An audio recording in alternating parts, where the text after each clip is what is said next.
Welcome back to your favorite podcast, Deac2Deac.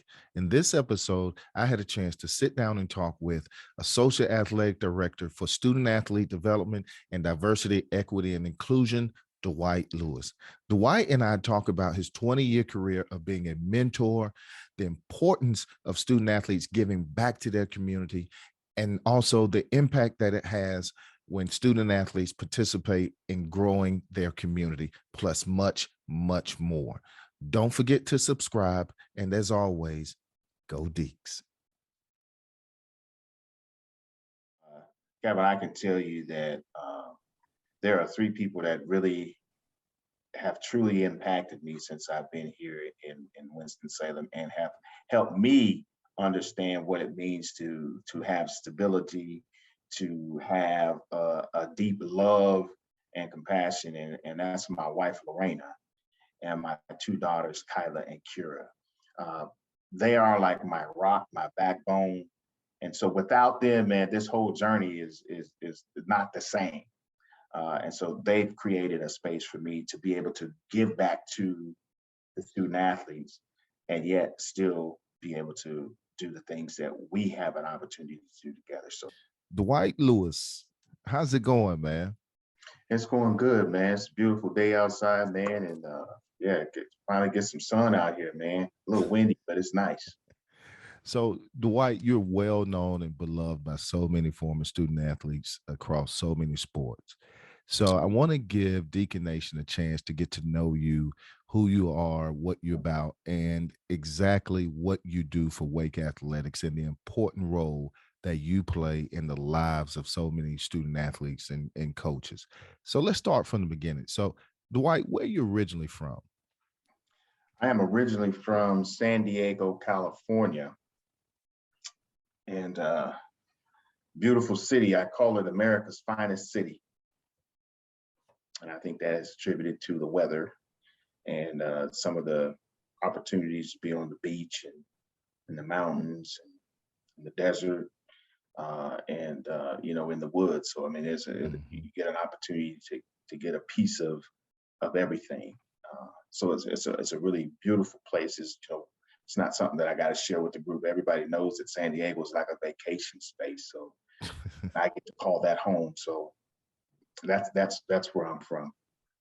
So what was it like growing up for you in this wonderful city of San Diego? One of the beautiful things that I could say is literally when I was growing up, man, it was 70 degrees about every single day. Yeah.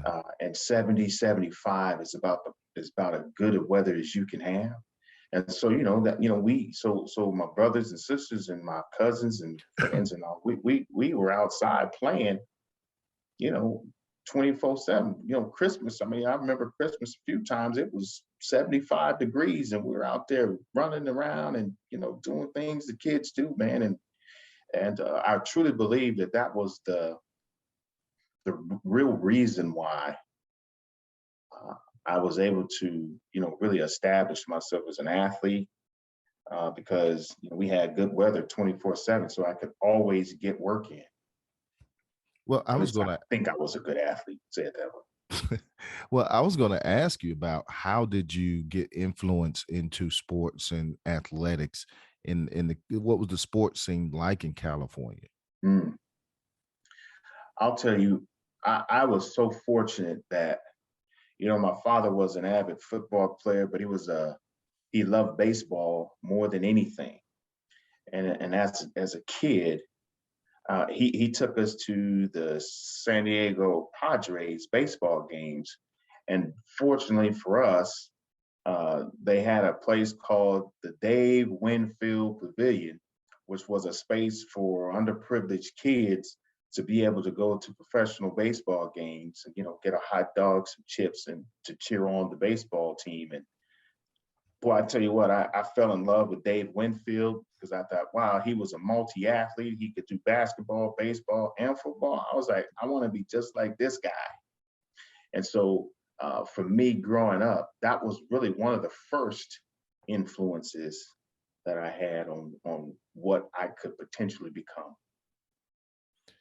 So Dwight, I want to talk about your athletic background, and I want to fast forward a little bit and jump into high school. I know you as being a multi-sport athlete. Kind of share with Deacon Nation what the different sports were that you played and how playing multiple sports helped you out as a athlete and as a student. Right, right. Wow, the beauty of growing up in Southern California was you had a lot of options.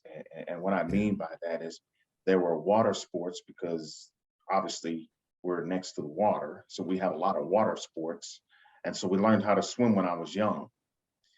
Then we had soccer, which which is really cool because growing up also, not only did I see Dave Winfield, but I got a chance to see Pele play. Now I don't know if people realize the importance of that. He used to play for the Wow. San Diego Sockers back in the day. And so I had an opportunity to see him play. And so, as I didn't realize who I was watching at the time, but I knew he was better than everyone else. Hmm. And so he also was one, they said, maybe I could play soccer. And so, in the streets of San Diego, we started playing soccer in the schools. And so it was kind of cool there. I never really played organized soccer, Hmm. but I did play soccer with the fellas in the neighborhood. And again, since Dave Winfield was such an influence as well, and my father being an avid baseball player, we got to play baseball in the street a lot.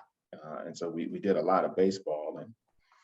And then I realized that, I could run a little bit. So I was able to start playing football and fell in love with that. And so from we went from football to basketball to because one of the things that the fellas used to do growing up, we always had this thing of who's the best athlete. And so we had these Okay. inner competitions that seemed like happened every other day as we were trying to see who could jump the highest, who could dunk the basketball, who could run the fastest, who could catch the best. I mean, so we had these competitions that we didn't realize that were creating athleticism in us because it Uh, helped us focus early on trying to be, pay attention to detail. Because in order to be the best, you had to do some little things to get yourself in a place where you can actually be the best. And I now, always like to say that I was the best once or twice, but now that's what I was going to ask. How many days did you come out on top? You said you and the fellows would compete, so I want to know that. I will say it this way: not as many days as I would wished I had come out on top. I think that's But it all was of us. fun, man. Yeah. So, Dwight, you're playing multiple sports. You're in high school and you're starting to get recruited. What impacted being both academically sound and athletically sound? Was that something from your parents? Did you have siblings that pushed it? What in you helped you create that balance at an early age? Wow. I would say the first influence was my parents. I never forget my mom asking me, "What are you gonna do with your life?" And then she asked, "What did you want to become?" And so she forced me to have to think about what I wanted to do and also what I wanted to become. And so I had to figure out how do you do those things because I didn't know how to do those two things. But I do know that with all of the work that we were trying to do to be good at our sports and all was a thing. Now I will admit, and I don't mind saying this on record, but I really wasn't the best high school student. I think my academic record became a little bit better as I got to college, as I matured and grew into that. Yeah. Yeah. So you're playing these sports in high school and you have an opportunity to go off to college and to play in college. And you have an opportunity to go to Chico State. Talk Hmm. about that experience, your college experience of being a student athlete. And again, as you talked about, enhancing your academic performance as well as now you're in college, you've got to step it up. It's not high school anymore. So what was that experience like at Chico State, balancing academics and athletics, and what from that experience do you take with you now?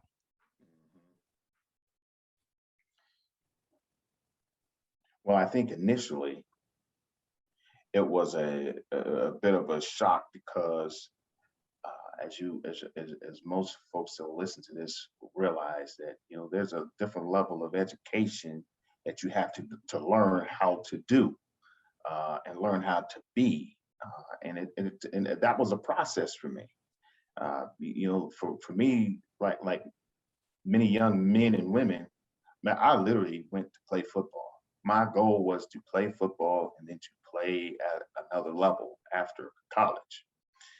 And so, the process of learning how to study, the process of learning how to be alone, to understanding how to focus on your work, that was a process, and it took me a couple of semesters to figure that out.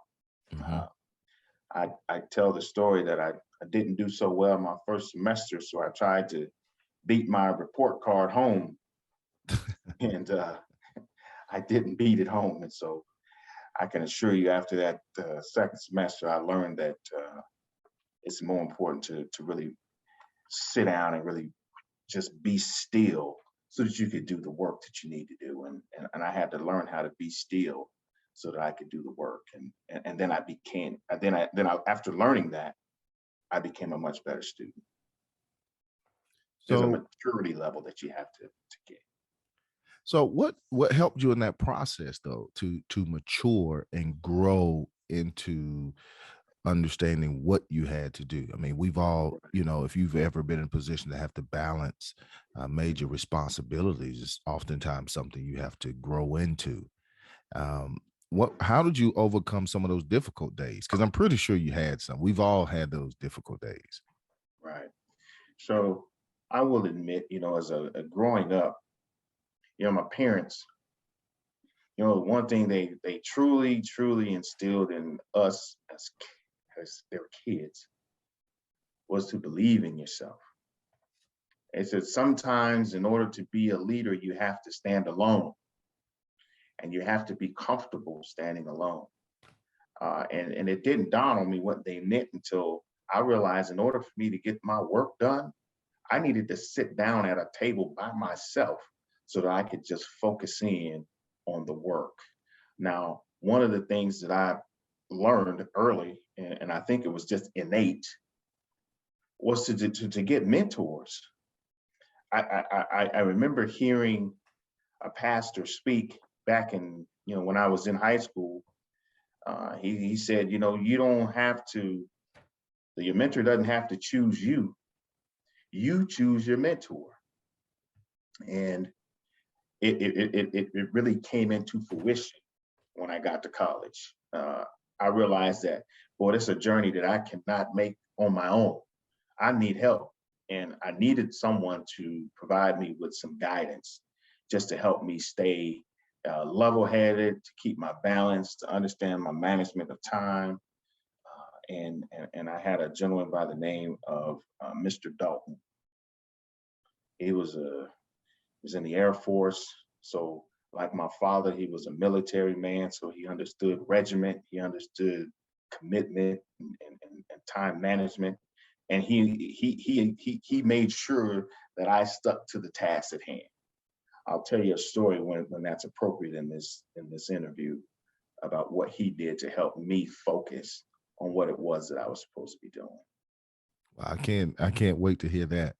Absolutely. I got to hear that. So Yes. one of the things you went through is you had an opportunity to play professional football, Hmm.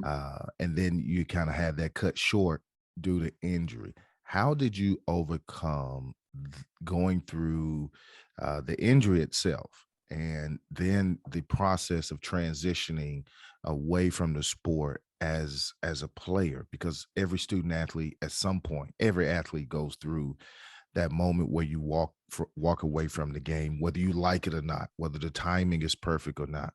Mhm. And sometimes it could be adverse situations. How did you overcome that? And what did you take away from dealing with having your career cut short? That's a great question, Kevin. So I'll say this, like many young men and women, I was so locked in on becoming a professional athlete that I changed the way that I ate. I actually went to bed at night so I could get the sleep that I needed to do the workouts that I needed to do the next day, and also to be able to complete the work that was presented to me in classes. But I will tell you, nothing can prepare you for the day that I used to say when I got released. Mm-hmm. But when you say released, it means that there's an opportunity to come back. So when I talk to the guys and the girls about the experience, I say I got cut, because I think it's really important to know the difference between those two. Getting cut is permanent. I was done. And so I got cut. And so I had never been cut from anything. I'd never been released from anything. And I always was someone that, coaches knew right after the first day. So to have gotten cut and sent on a plane from Toronto, Canada, all the way to San Diego, it gave me about 6 hours to really figure out what it was I was supposed to say to my family and my friends when I got off of that plane. I can't tell you how difficult that was, because it was a very dark time for me, because I felt like I let a lot of people down. I felt like I was alone in this process. So I was almost like walking as those horses do that have these blinders on, that they can only see a Mm-hmm. certain direction. That's how I was walking. So I really couldn't see the world. I could only see in this little narrow space during that time of what I call depression, because I was depressed now. So by the time I got on that plane and I landed in San Diego, I was depressed, because I had struggled on that plane, just trying to find balance and trying to find anything rational that I could, speak to. But here's what woke me up, and here's what helped me get back to what I call a normal Dwight. Was there were two things that happened. The first thing that happened was when I got home, my parents came, and of course my brother and sister said, "Hey man, you're good," this, that, and the other. But my parents said, "Okay, we're gonna have a talk," you know, the next day. So they gave me time to get home, kind of get settled. And it was actually a couple of days. So they gave me time to get a couple of days to get settled, and then we were gonna have a talk. So my parents had a conversation with me, and it went like this. My father said, "Dwight, I understand that this is a very difficult time for you." And he says, "And I can appreciate that. But there are three things that I really need you to be prepared for now, and I need you to begin to work on, and I need you to work on them immediately." He said, one, you can go back to school. So I need you to begin the process of getting your paperwork together so that you can go back to school. So that's one option. Option number two is you can go into the military. My father was a Marine, so he would say, "I would prefer you go into the Marines, but you can choose that." He says, or you can stay and work here locally. Those are your three choices. And then he threw in this last caveat. He said, "But you only got 30 days to get all that figured out, because in 30 days, you have got to be out of my house, and you have to be doing one of those three things. You're either going back to school, going into the military, or you're going to find yourself a place to live and stay here in town and work." Wow, man. Well, I'll tell you what, I had never had anybody say anything like that to me before. So I tell you, it was very difficult to comprehend. Like, wait a minute, are y'all kicking me out the house? Okay, somehow I lost my Somehow I lost mine. So anyway, I say that because it really struck me. And so after that conversation, I looked at my mother. You know, most guys will look at their mom because she at least got somewhat mom saved me for me, right? Yeah, mama saved me. Yeah. Mom said, your father and I had to discuss this. Yeah. And he said that you would come to me. And here you are coming to me. And she said, so your father and I are as one. So what he said to you is what stands. So you're going to have to go and figure that piece out. Okay. So I had to circle back, man, because I was like, hey, Pops, man, what was it, man? Why did you say that to me? And this is what he said, and it kind of really hit home. He said, son, your father was a Marine, or is a Marine.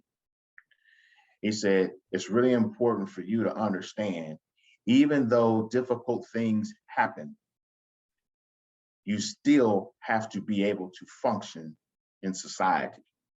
And he says, you cannot lay down now. You need to be more urgent now than you were before you got hurt.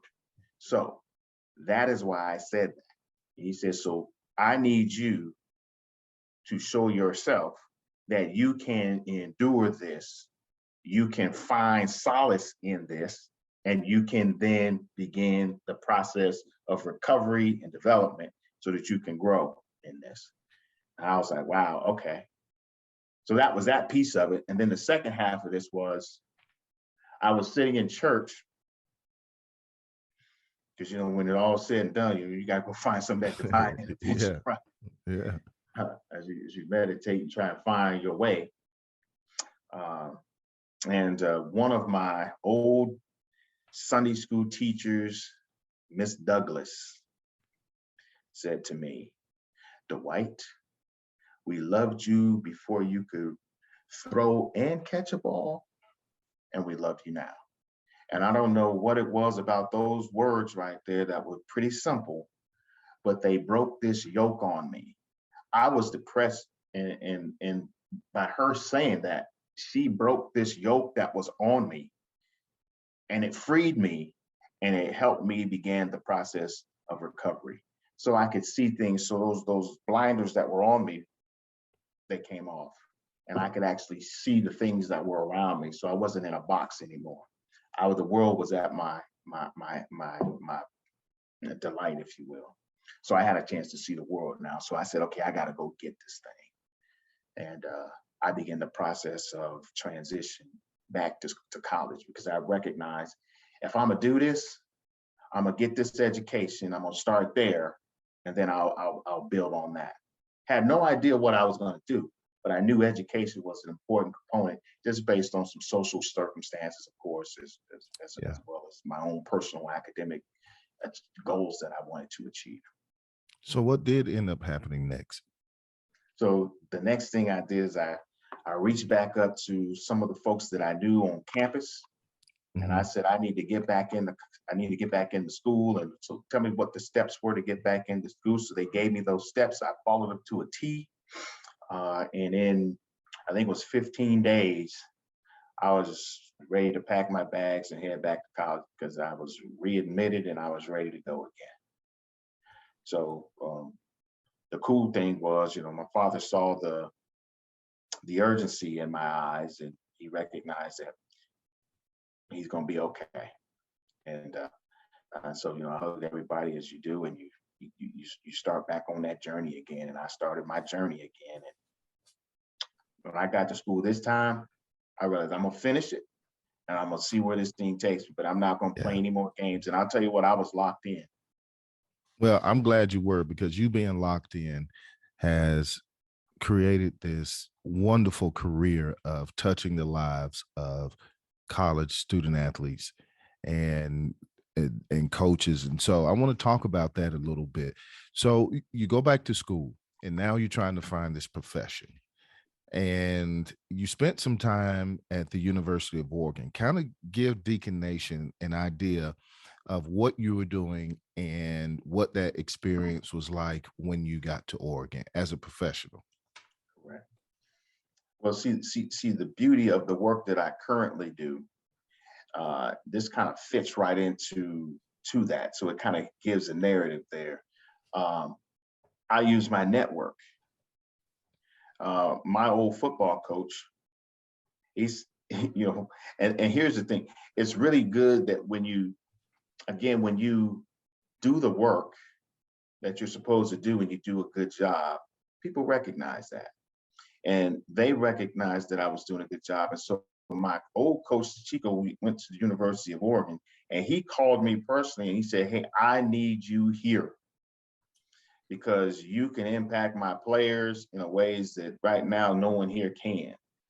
And so I took that as, that's exactly what it is that I've been wanting to do. And I didn't even know it. But I think what he saw in me, he saw a guy that believed in people. He saw a guy that had a moral compass, and he saw a guy that had a direction and a purpose. And so when he brought me to the University of Oregon, I became the director of academic services and the life skills program. So a lot of the life skills stuff is what you have to teach young athletes so that they understand how to become, because we're all becoming, and that's what the whole development piece is about.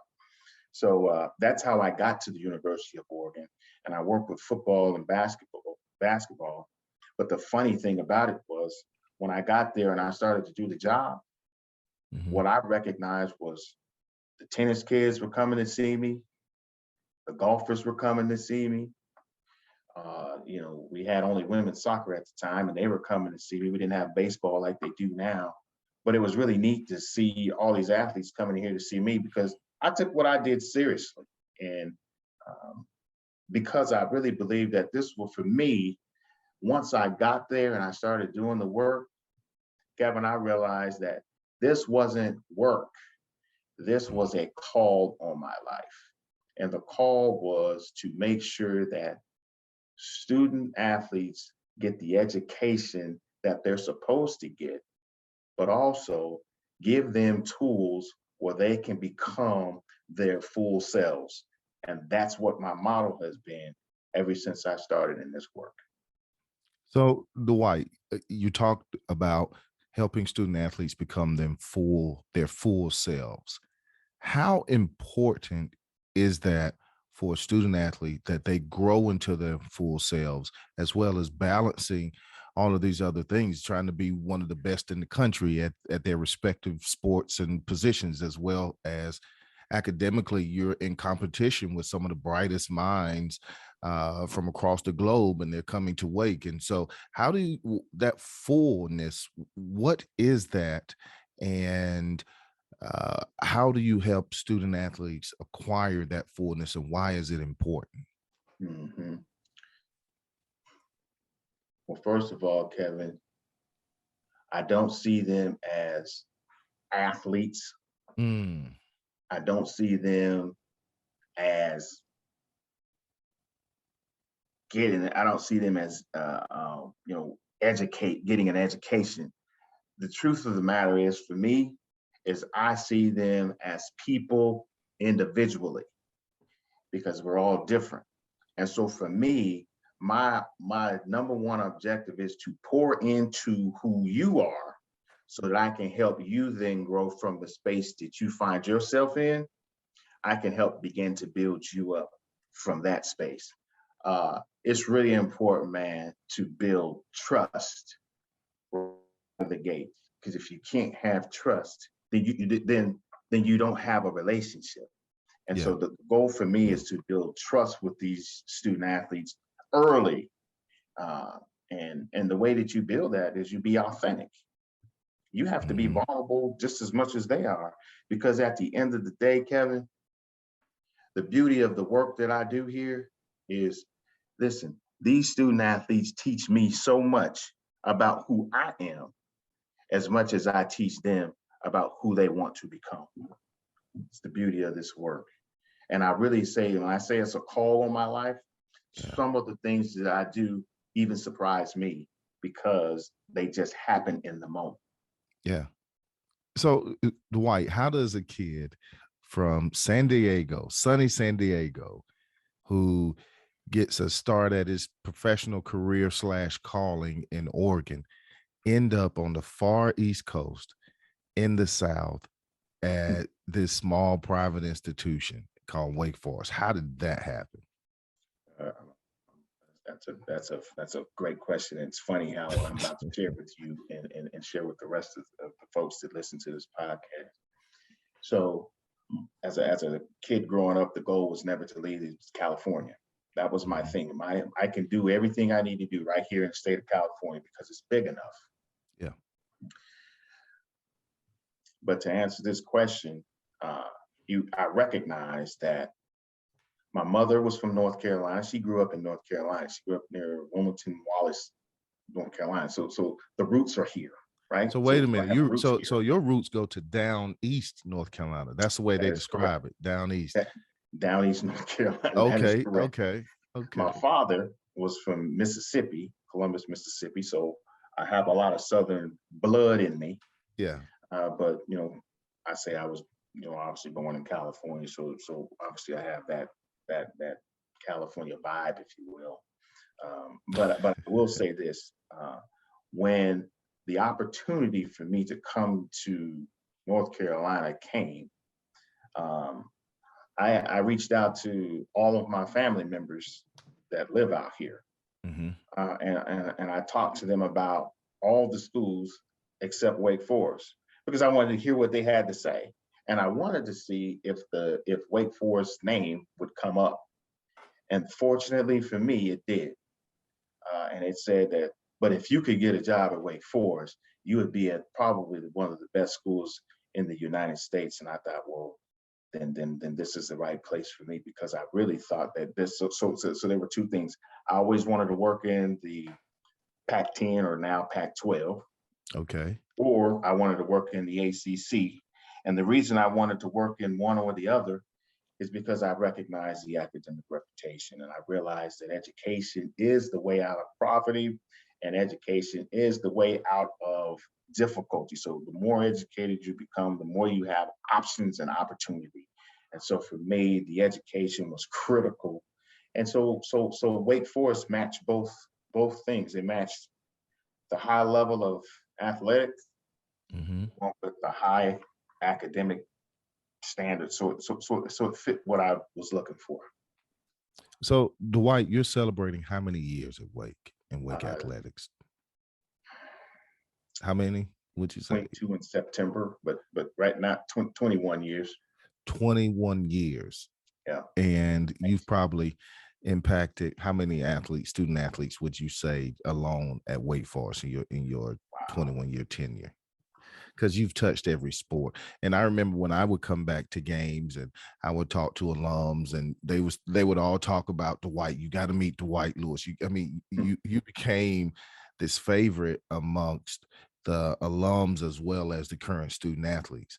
And so when you look at when you came to Wake 21 years ago, what was some of those immediate things that you felt that you could do to impact the lives of the student athletes at Wake Forest? Because we're talking early 2000s.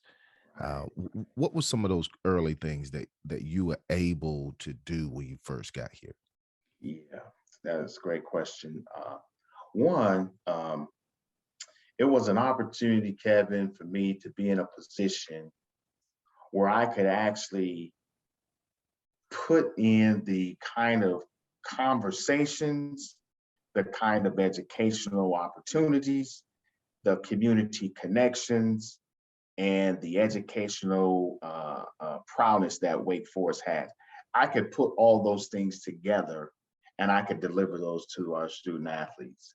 And that was awesome for me. So one of the first things I did was I got to Winston-Salem and I said, in order for me to truly help these young men and women, I have to find somebody that grew up in the city of Winston-Salem so I can understand the history behind Winston-Salem. So when I talk to an athlete, I can say, did you know X, Y, or Z? And so I found someone who eventually became my mentor. His name is Bill McLean, who became my mentor Yeah. here in Winston-Salem. And he was born and raised here. And he's a prominent figure in this city. Definitely he's a guy that gives back. And so he has that philanthropy spirit and serving spirit. So it's been neat having the relationship that I've had with him for about 18 years.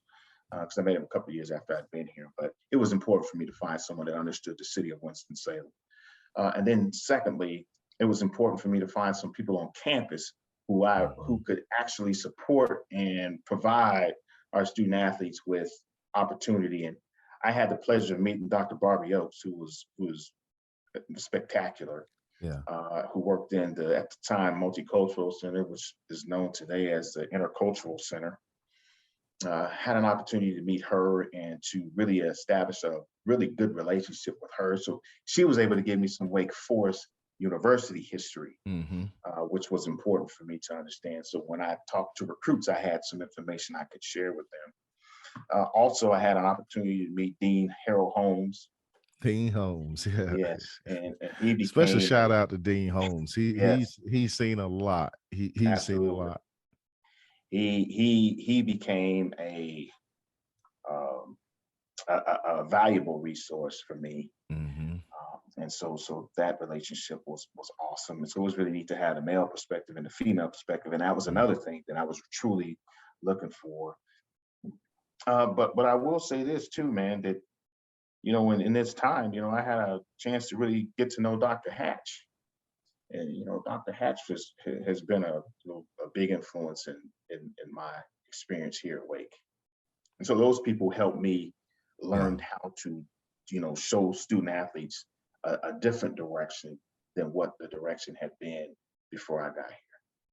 Now, Dwight, I want to talk to you about the importance of having that college experience of interacting with the surrounding community and also their professional development.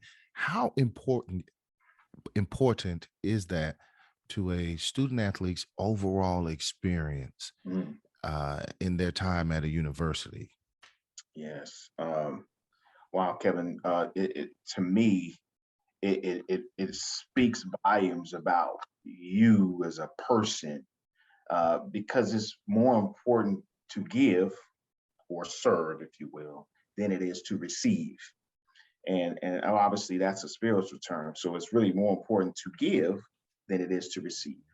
And so, or it's more important to serve than not to serve. And so part of the structure for me is to help students recognize the importance of serving. So the way to make that happen is you make sure that they work with kindergartners first. Why?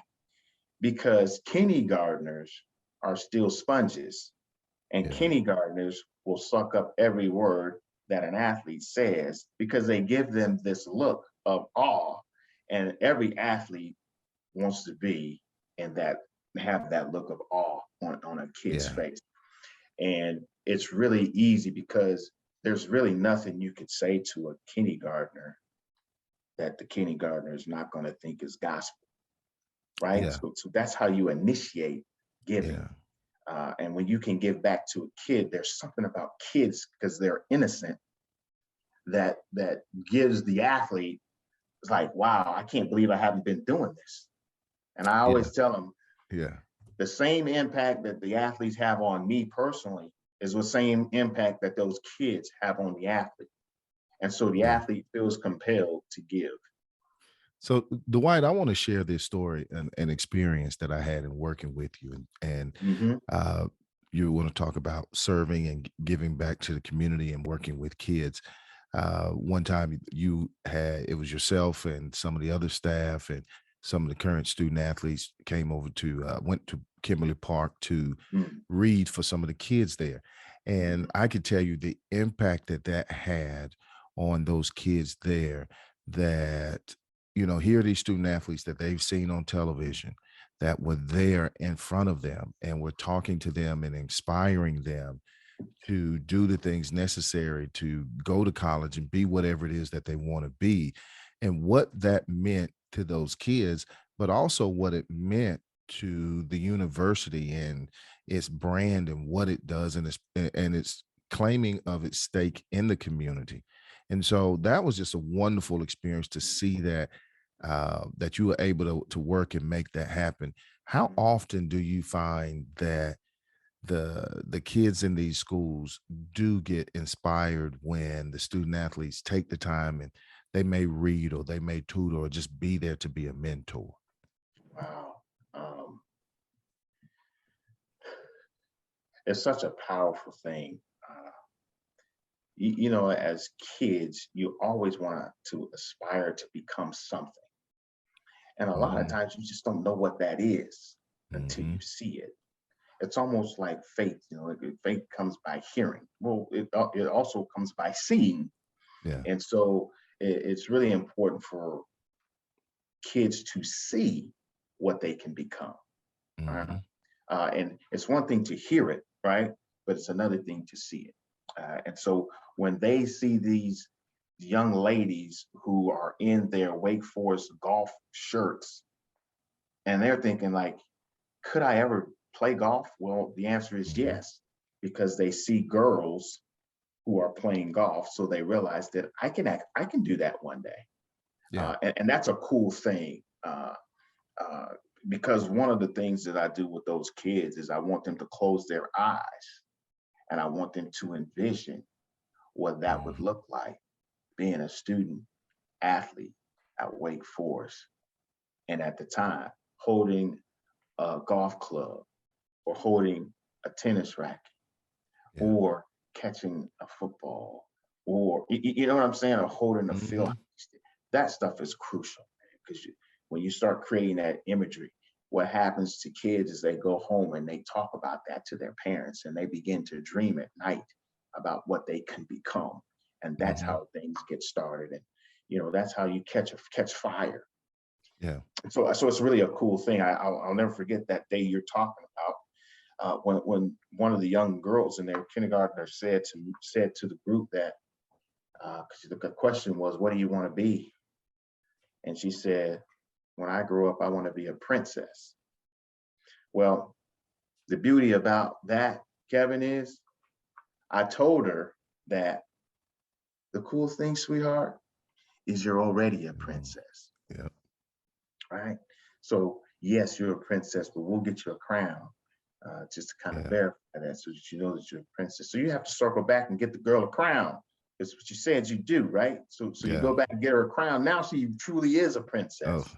oh, it's gonna cost Those you are the more than a crown. yes, sir. Trust me, You I got got a that daughter, right. you got two of them. It's gonna cost you more than a crown.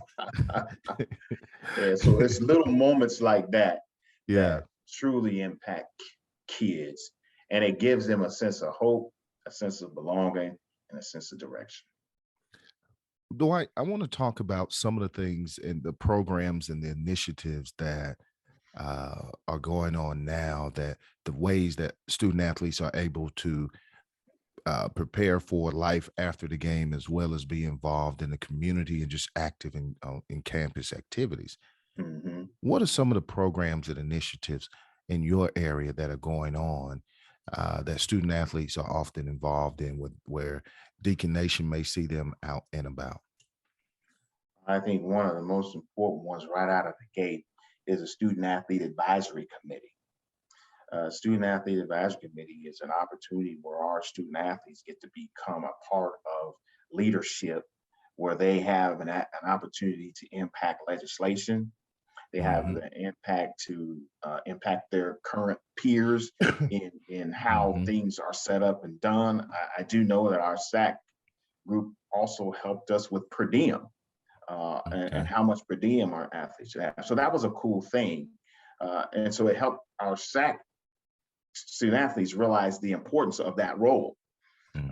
And now, you know, with some of the things that Ashley's doing with this program, SAC, I mean, she's really created a more of a business model of being able to have the president, the vice president, so on and so forth. So the athletes realize that this is a cool thing to do.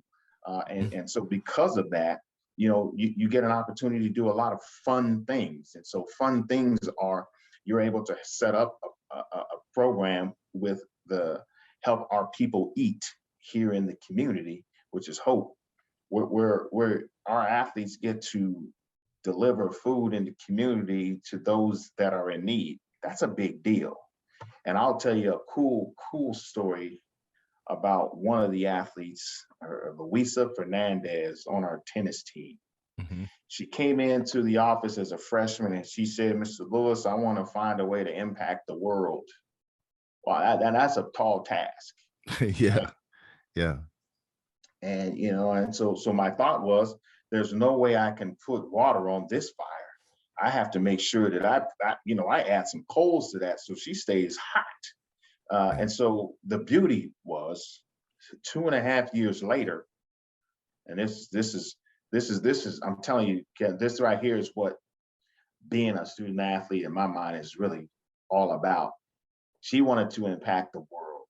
She took the manual of hope and translated the entire manual on their web page and all, and flipped it to Spanish. So she just touched think about the generations that are going to have an opportunity to read that and understand it and impact their community. So I told her, you did what you said you were going to do, because she's impacted generations now. She's moved on and she's doing some really cool things in the PT world. And so she impacted hope in a way that not even hope recognized. She did that. She translated it. She's touched generations of people, and she has impacted the world, because those kids that survive this program or are going to leave this program or this process, they're going to move out into the world and they're going to give back, and so on and so forth. So that's how that whole idea works. So those are things like that are the things that, make us happy, but it also helps bring some meaning to the community service piece. And how important is that for an athletic program to establish that a part of their culture? Absolutely. To know why is that important? Okay, so we'll take what Chip Reeves done, right?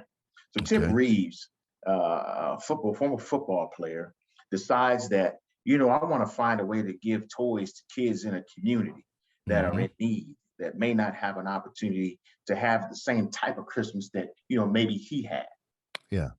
So he said he worked with some folks downtown, worked with some people in the community, and because he was adamant about that, he created Santa's Helpers.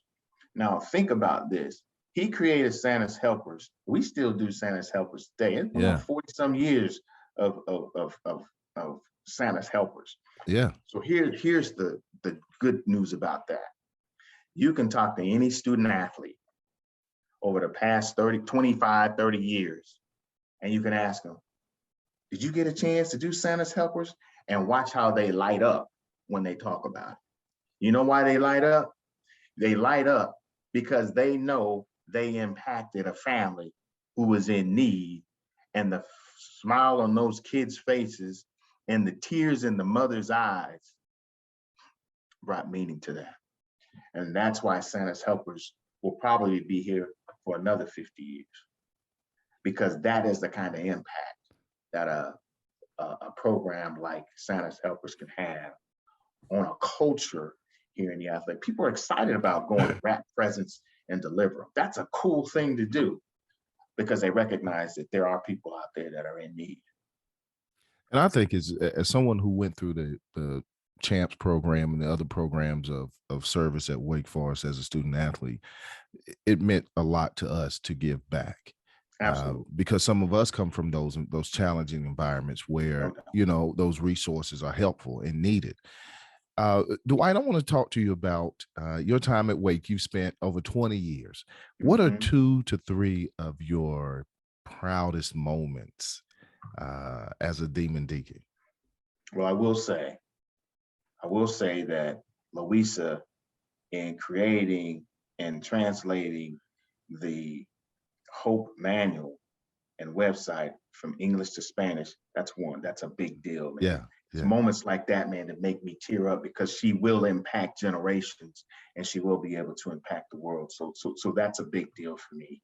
Um, some other huge moments. I think it's at graduation.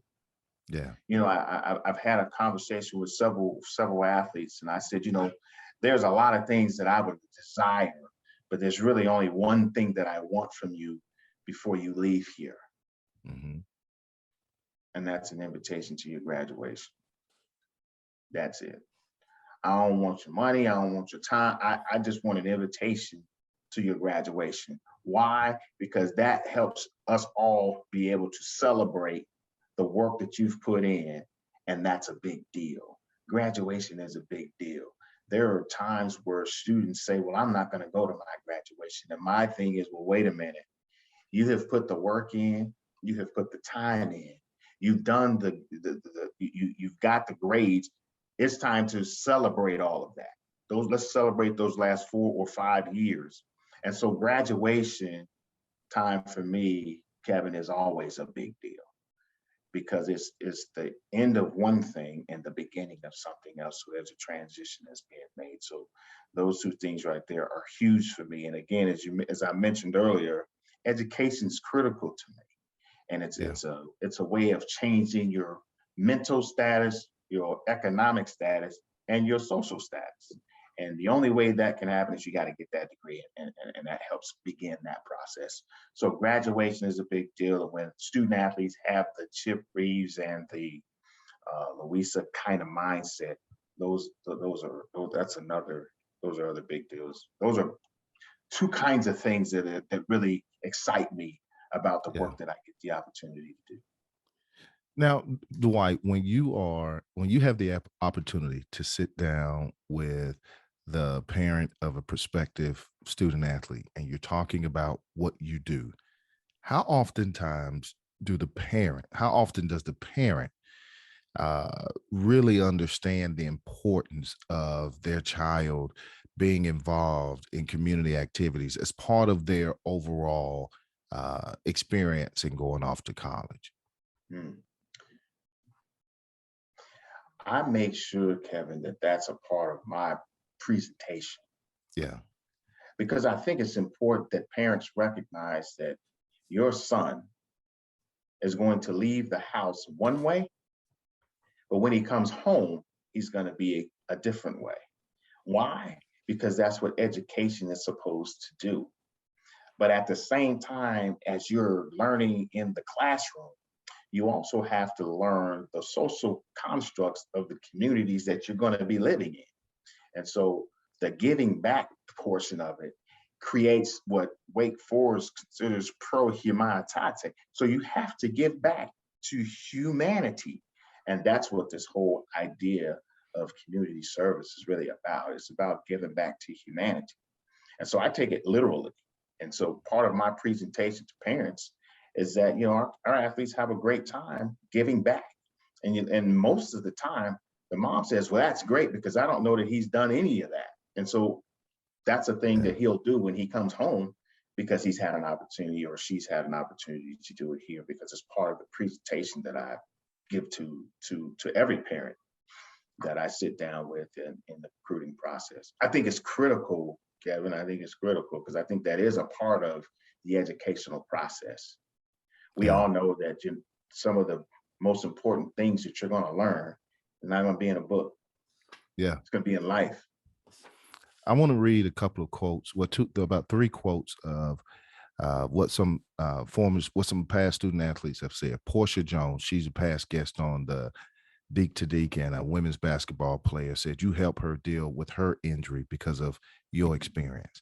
LD Williams, he was a member of the men's basketball player. He referred to you as his sounding board from day one. And the third quote is one of the greatest mentors I have ever had. And that third quote comes from me. So how does that feel when you hear student athletes, colleagues from spread out throughout the past 20 years say those things about you and the impact that you've had, not just on them and myself, but also on the program?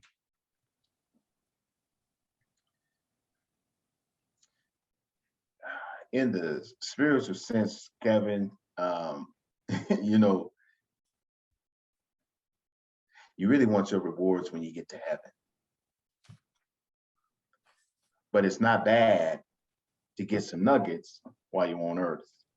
And so for me to receive those kind of compliments, it makes my heart skip beats, because it means that the things that I started out to do, people hear it, people feel them, and people are changed by them. Bro, those things, that's why I think this is a calling for me. It's not work, it's a call. And so to know that people are hearing the call, okay, it fulfills all of the work that I've done over the course of my career. You know, I think about what our coaches have done, particularly Coach Clausen with football. You know, with all of the work that he's done, it really must feel really good to put Wake Forest in a position where they're vying for an ACC championship, and then you go ahead on and win the game. I mean, those are cool things. And to be 11-1, I mean, that's awesome. And to think about what our coach Bresky does with the tennis program, I mean, that's cool. And Coach Llewellyn and Coach A, we've got some great coaches here, and what Coach Luce has done, and Bobby. I mean, so we've had some coaches do some really cool things, man, and how Coach Smart turned what was a tough season into a season that's more respectable, and they're building that program. Yeah, those things are the things that matter most, man, to me. And I think another thing in terms of, you know, the things that I've seen that impacted me or how I feel about Wake Forest is there is no greater gift than the gift that Coach Tom Walters gave Kevin Jordan. It's that kind of giving, right? And it's that kind of humanity that makes Wake Forest Wake Forest. So I'll tell you, man, my hat goes off to Coach Walters for providing the gift of life. Yeah. Well, Dwight, I want to give you your flowers now, man. You've played a vital role in the lives of so many student athletes, just being that person that they can go to for questions and guidance on those non-academic and non-athletic things that so many student athletes go through. And Deacon Nation should really, really applaud you for playing that role, because that's so critical in the lives of young people, to have someone that you can go to that maybe isn't your parent, because you're trying to spread your own wings. And so you want to build your own network, and to have someone that has guided so many lives. You know, we're lucky as an athletic program and as a university to have wonderful people like yourself that have been of service and commitment to helping the program continue to thrive and grow. And so I appreciate you. And again, also thank you for taking the time out to be a part of the Deac2Deac podcast. I know you're busy. And so the Deacon Nation, I've been trying to get this man for 6 months, And so I'm glad we're able to do this and sit down and talk about the role that you play in helping the lives of the community as well as the university, and helping develop these different platforms where student athletes can give back and fulfill their passion, and again, impact the greater Winston community and go on to again impact the world. So I appreciate one last thing, if I could. Okay, Kevin. go ahead. So much for this opportunity. I really do appreciate it, and I appreciate your patience. And, sure, I had an opportunity to do this, man. So to all those that hear this, I'm an avid fan of Martin Luther King. So great man, as most of you know. But there are some quotes that he had that really hit home for me. And this is the one that I will leave you all with. It's kind of like a motto that I have. And so this is the quote that I want you all to hear, and from Martin Luther King, but it's a motto that I've kind of tried to instill in myself and my family. And it says, Our lives begin to end the day we become silent about things that matter. Our lives begin to end the day we become silent about things that matter. It's a big deal to me. And so it's really important to know that sometimes you have to stand up and make noise so that you can be heard, because what you're fighting for matters. And what I fight for are the lives of our student athletes, That's because they awesome. matter. That's awesome. Well, Dwight, again, thank you for jumping in, man. I appreciate you having me, man, and go deep.